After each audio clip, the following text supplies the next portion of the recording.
Big trouble in the Big Easy, but for who?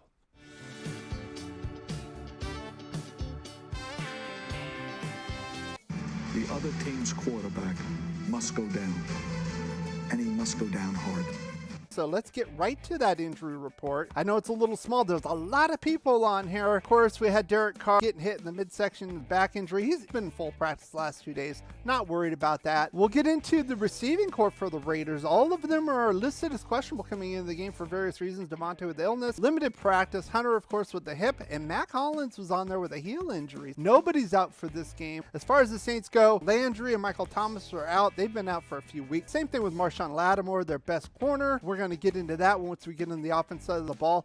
Andrus Peat, the starting left guard, is questionable. Did not play last week.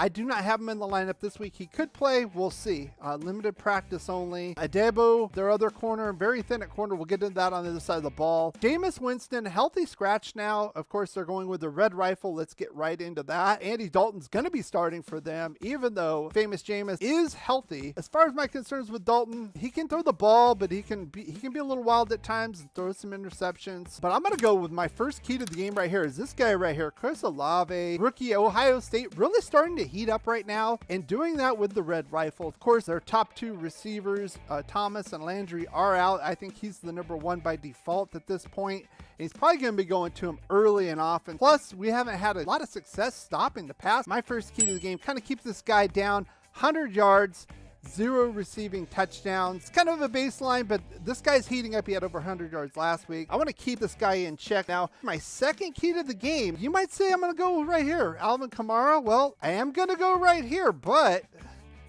I'm going to go with this guy, Taysom Hill. This is a kind of guy, he's a do-it-all kind of back. He's played quarterback for them. He takes snaps under center at times. Also listed as a tight end, so he can kind of do it all.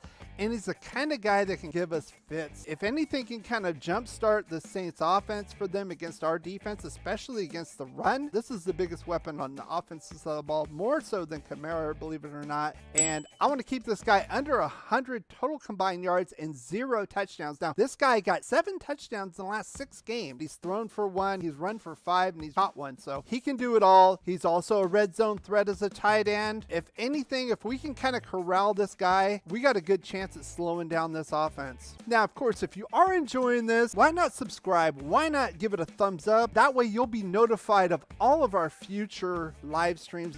We go live every halftime of games, so it's going to be starting at 10 o'clock Pacific, so the halftime report's going to be roughly an hour and a half after that. We talk about what I call the good, bad, and ugly on the Raiders side of the ball. We go over these 4 keys of the game to see how the Raiders are doing with that, and I'll get your view. What do you guys think? I give you guys a grade A through F so far in that half. It's a lot of fun. We go about 10 or 15 minutes and go back to the second half of the game, and I invite you guys all out to come and join us. And I hear everyone say, take what they give you. We're going to take what we want. Now, as far as taking what we want on the offensive side of the ball, I'm a little concerned with this team. Of course, the defense is markedly better than the Houston Texans. That's not saying a whole lot, to be honest with you, but they have some legitimate pass rushers. They do have 15 sacks. 9 of them have come from 2 guys. Of course, Cam Jordan, 4.5 sacks. We know about this guy, perennial stud on the edge, but this other guy right here, Demario Davis, he has 5 sacks, rated within the top 10 for linebackers by PFF. He's also a good run stopper. He can kind of do it all, and that's why I kind of put the first key to the game, not only on the offensive line, mainly on the right side, but the whole offensive line. We got to keep him to 2 sacks max and 5 quarterback hits. We can't let these guys come after Carr, hit him, disrupt our offense. That's a surefire way to keep the Saints team in the game. We can take them on both sides, both running and passing the ball, but it's going to start with this offensive line and the protection. And frankly, we haven't seen anything like this probably since the Chiefs game. Now, my second key to the game, I could go with Josh Jacobs. I'm going to go with Derekcarr, and this is why. I think Jacobs is going to get his. I don't think we're going to run the ball quite as much as we did last week in Houston. And quite frankly, I don't think we're going to have to. This pass defense, they've been plagued by injuries, especially on the corners. This Adebo guy, he's one of the league leaders in yards allowed, especially air yards. So we could get some big plays. I could see us going deep with this guy. I could see us getting a little bit more in the passing game. I would say we were probably more like maybe 70-30, 75-25 running last week.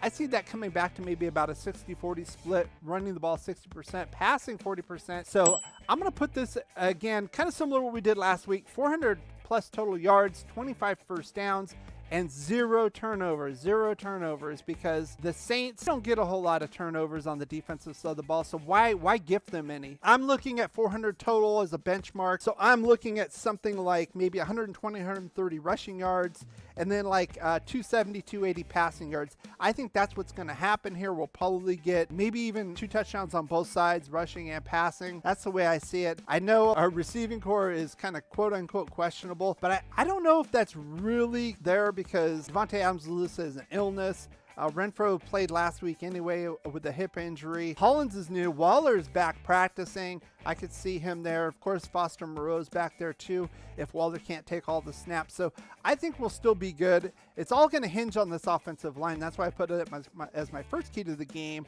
And if we can get a nice balanced attack with Jacobs, things are going to open up. The secondary can be had and has been had the last couple of weeks. Like I said, they've been plagued with injuries. They're thinner than we are at cornerback, and that's saying something. And the safeties, big names, Marcus May, Honey Badger, they haven't really produced to their namesake. I'm going to give you my game prediction now. I think it's going to be a Halloween weekend. It's going to be kind of wild and wacky. Our defense has had a hard time stopping the pass. I think we're going to get up big early, and the Saints are going to have to throw early and often. And I'm going to take the over on this game.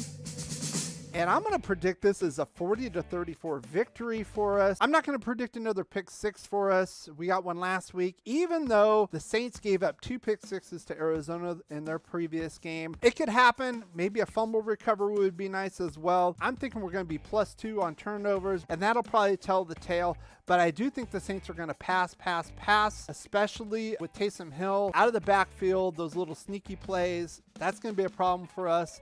I think we can slow down Kamara as far as the run game goes, but him catching the ball out of the flat, I think he's actually better at doing that than actually running between the tackles, in my opinion.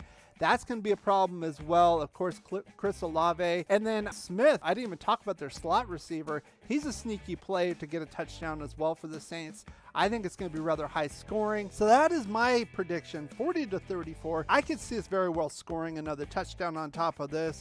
When you have great coaches, then after you have great coaches, you get great players. You have a great organization, and you tell them one thing: just win, baby.